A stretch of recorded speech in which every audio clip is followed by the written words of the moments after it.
Hello बच्चों, good morning. कैसे हैं आप सभी? आज के इस वीडियो में हम क्लास 10th की द बॉल पोम पढ़ेंगे। कौन सी पढ़ेंगे? The ball poem. बड़ी ज़बरदस्त पोम है, स्पिरिचुअली कह सकते हैं। और थोड़ा सा बच्चों के पॉइंट ऑफ व्यू से थोड़ी सी ये है कि समझने से परे हो सकती है, but I will try to simplify it. समझते हैं। बॉल का मतलब यहाँ पे वही बॉल है आपकी खेलने वाली, और पोम तो आप जानते ही हैं, कविता है।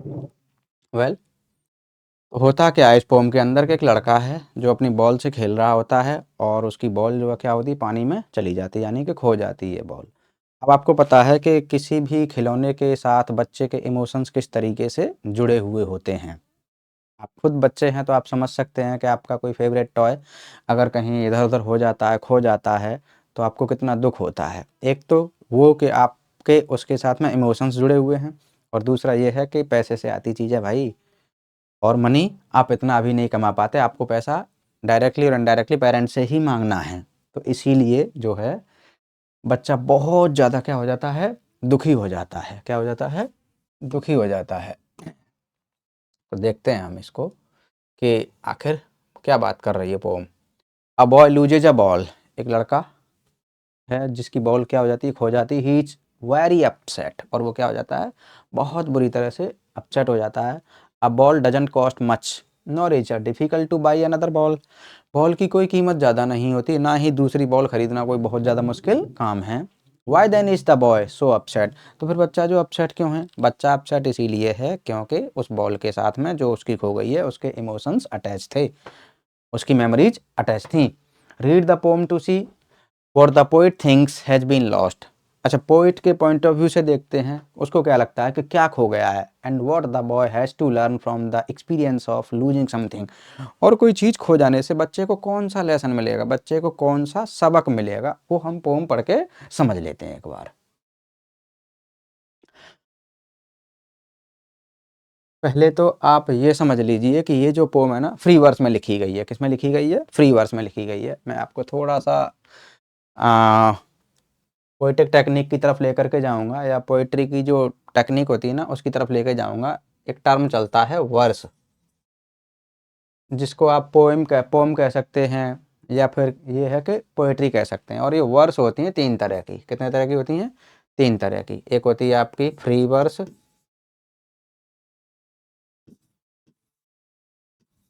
दूसरी होती है आपकी ब्लैंक वर्स,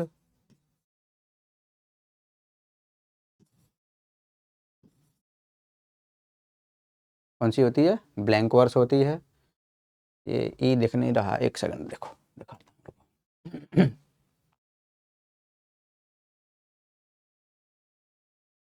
अब देखते हैं फ्री वर्स और दूसरी ब्लैंक वर्स।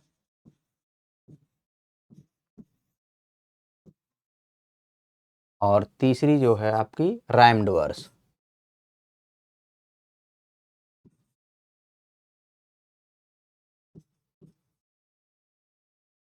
अब तीनों का मतलब समझ लेते हैं कि होती क्या है।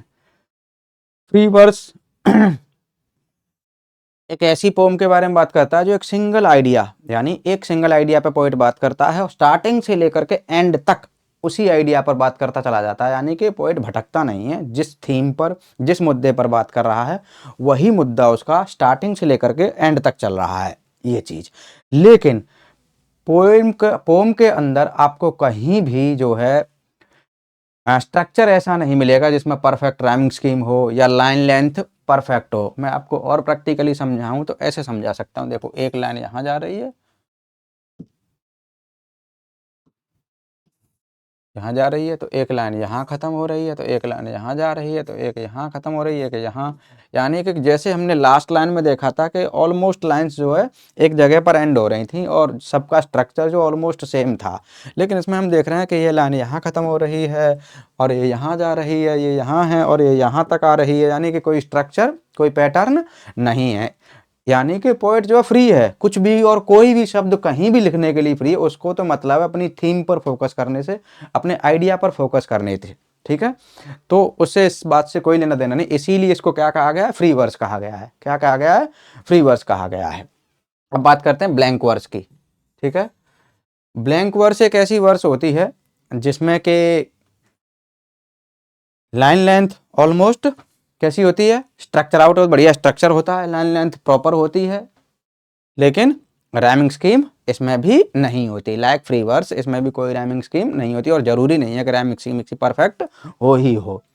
अब तीसरी है रैम्ड वर्स। रैम्ड वर्स में क्या होता है कि लाइन लेंथ प्रॉपर होगी आपकी, यानी कि अगर ये लाइन यहाँ पर एंड हो रही है तो दूसरी लाइन भी यहीं एंड होगी और तीसरी भी यहीं होगी और चौथी भी यहीं होगी, यानी पूरे स्टैंजा का एक पैटर्न होगा और उस पैटर्न को फॉलो किया जा रहा होगा, उसे कहते हैं रैम्ड वर्स।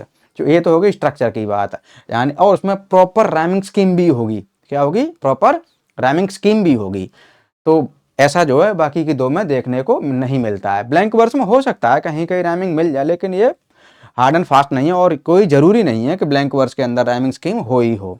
खैर ये चीज़ें आपसे ऊपर की थी, बट फिर भी मुझे लगा कि समझा देना चाहिए, तो इसीलिए मैंने आपको बता दिया है।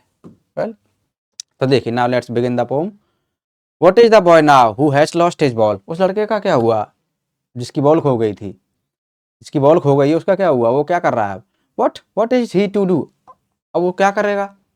I saw it go. आई यानी कि पोएट कह रहा है कि मैंने जो है उस बच्चे की बॉल को जाते हुए देखा था। आई यानी कि पोएट, और सॉ इट गो, यहाँ it refers to the ball. किसको रेफर कर रहा है? बॉल को रेफर कर रहा है। I saw it go, I mean the poet saw the ball going to the water, पानी की तरफ जाते हुए देखा था। मैरिली ओवर देयर, मैरिली यानी वही हैप्पीली, जो मैंने क्लास में भी आपके साथ कई बार डिस्कस किया है और यहाँ भी समझ लो, मैरिली यानी हैप्पीली। ये MERRILY, ये मैरी क्रिसमस वाला मैरी है, उससे बना है adverb. Merrily over there it is in the water, यानी कि खुशी से मैंने बॉल को जो है जाते हुए देखा। कहाँ पर देखा था? पानी के अंदर जाते हुए देखा था। No use to say O there are other balls, पछताने से कोई फायदा नहीं है, यानी उस बॉल को लेकर रोना धोना मचाने से कोई भी फायदा नहीं है, क्योंकि बहुत सारी और भी बॉल हैं, क्यों परेशान हो रहे हो इतना? N ultimate shaking grief fixes the boy, I mean the boy becomes completely sad, वो दुखी हो जाता है क्योंकि उसकी बॉल खो गई है, जिसके साथ में उसके इमोशंस जुड़े हुए थे, बचपन की कुछ मेमोरीज जुड़ी हुई थी, तो वो बुरी तरह से दुखी हो जाता है। As he stands rigid trembling staring down. कई बार क्या होता है कि पेरेंट्स का भी डर होता है कि यार पापा ने दिलवाई थी या मम्मी ने दिलवाई थी, अब पता नहीं क्या ही बोलेंगे, मेरे को डांटेंगे या कुछ बोलेंगे, तो इस वजह से भी वो एकदम से काँप सा रहा है डर के मारे और दुखी हो रखा है, रिजिड हो रखा है, स्टेयरिंग डाउन, और वो ऊपर देखने की हिम्मत भी नहीं कर पा रहा, वो नीचे ही देख रहा है बेचारा। आपने देखा होगा 10 साल के बच्चे, 12 साल के बच्चे की कोई बॉल खो जाए तो वो कितना दुखी हो जाता है, तो यही हालात इस बच्चे की है।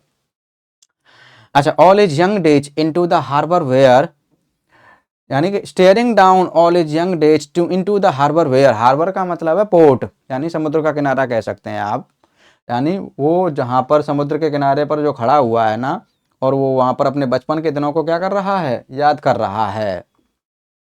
Young days into the harbour where his ball went, और वहीं खड़ा हुआ है, नीचे की तरफ देख रहा है और उस बॉल से जुड़ी हुई अपनी सारी की सारी मेमोरीज को क्या कर रहा है?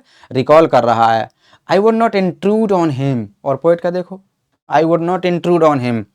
पोएट तो पूरा मतलब वो कह रहा है कि मैं इसकी कोई भी, इसकी गतिविधियों में मैं कोई भी हस्तक्षेप नहीं करूंगा। इंट्रूड ऑन हिम यानी I will not interfere in his activity, मैं जो है इस बच्चे की एक्टिविटी में कोई भी इंटरफेयर नहीं करूँगा, ना तो मैं इसे समझाने वाला हूँ, ना ही मैं कुछ करने वाला हूँ, ना ही मैं इसकी बॉल को ढूंढ के ला के देने वाला हूँ। A dime another ball, dime यहाँ पे करेंसी है, क्या है? एक करेंसी है, पैसे की बात कर रहा है। अनदर बॉल यानी कि एक बॉल और एक डाइम, और एक डाइम के अंदर एक और बॉल आ जाएगी। वर्थलेस, क्या है? क्या पैसा है? क्या, यानी कि एक बॉल की कितनी सी तुच्छ सी कीमत होती है, वर्थलेस होती है। Now he senses first responsibility but by losing his ball the boy learns the lesson of owning the responsibility, यानी कि अब ऐसा करने से लड़के को एक सबक मिलेगा कि वो अब जिम्मेदारी का एहसास करेगा, अब उसे जिम्मेदारी उठानी ही पड़ेगी। इन अ वर्ल्ड ऑफ पजेशंस, यानी भौतिकवादी इस संसार में, यानी पजेशंस की इस दुनिया में इस लड़के को अब जिम्मेदारी का एहसास होगा और इसे एक लेसन सीखने को मिलेगा कि he should own his responsibility, कि उसे अपनी जिम्मेदारी उठानी चाहिए। पीपल विल टेक बॉल्स, ये भौतिकवादी संसार है, इस संसार में लोग बॉल खरीदेंगे। Ball will be lost always, और हमेशा बॉल क्या है? खोती रहेंगी। लिटिल बॉय, अरे छोटे लड़के, बॉल तो खोती रहेंगी, ये भौतिकवादी संसार है और यहाँ पर बहुत सारे लोग बॉल खरीदेंगे, बहुत सारे लोग बॉल खोएंगे तो इससे कोई फर्क नहीं पड़ता।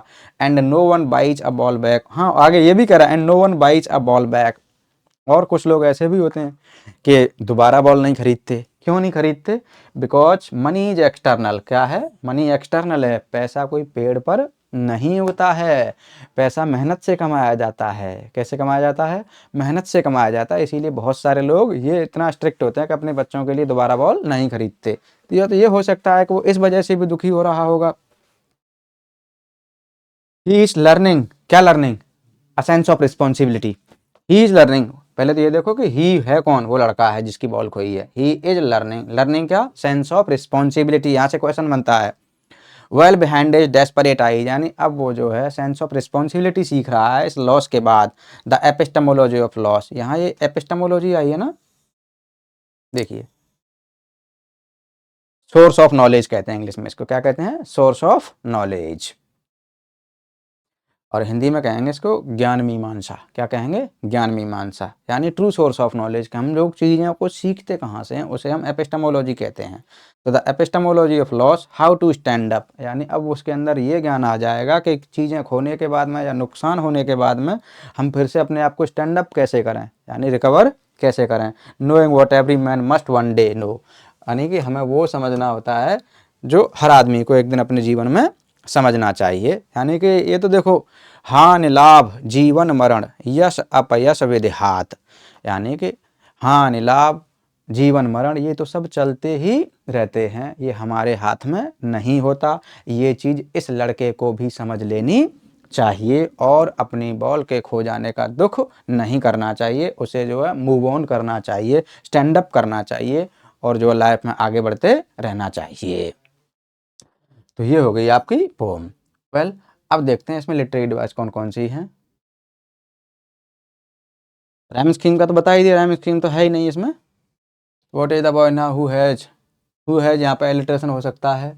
Lost is ball, what is he to do, I saw it go, मैंने इसे जाते हुए देखा था। Merrily bouncing down, merrily bouncing यहाँ पे पर्सोनिफिकेशन हो सकता है क्योंकि बॉल थोड़ी नहीं खुश होती है। जो इमोशंस हम किसी इनएनिमेट ऑब्जेक्ट के साथ में कर देते हैं ना, तो वो पर्सोनिफिकेशन हो जाता है। तो यानी कि मैरिली बाउंसिंग, मैरिली तो जो इंसान के लिए होता है, यहाँ पर बॉल के लिए लगा दिया है, तो यहाँ पे पर्सोनिफिकेशन है। क्या है? पर्सोनिफिकेशन है। Down the street and then merrily over there it is in the water, no use to say O there are other balls, an ultimate shaking grief fixes the boy as he stands rigid, trembling, staring down all his young days into the harbor where, यहाँ harbour where में हो सकती है, alliteration है आपका। His ball went, I would not intrude on him, I mean poet कह रहा है कि मैं उसकी गतिविधियों में कोई इंटरफेयर नहीं करूँगा। अ डाइम अनदर बॉल, यानी एक डाइम की आ जाती है एक ball, is worthless, now he senses first responsibility, यानी लड़के को क्या हो रही है, अपनी पहली जिम्मेदारी समझ आ रही है। In world of possessions people will take balls, balls यहाँ पे फिर रेपिटेशन हो गया। क्या है? रेपिटेशन है यहाँ पे। ये भी एक लिटरेरी डिवाइस होती है। Will be lost always little boy and no one buys a ball back, फिर से आपका एलिट्रेशन आएगा, बाइज बॉल बैक। क्या है इसमें? एलिट्रेशन है।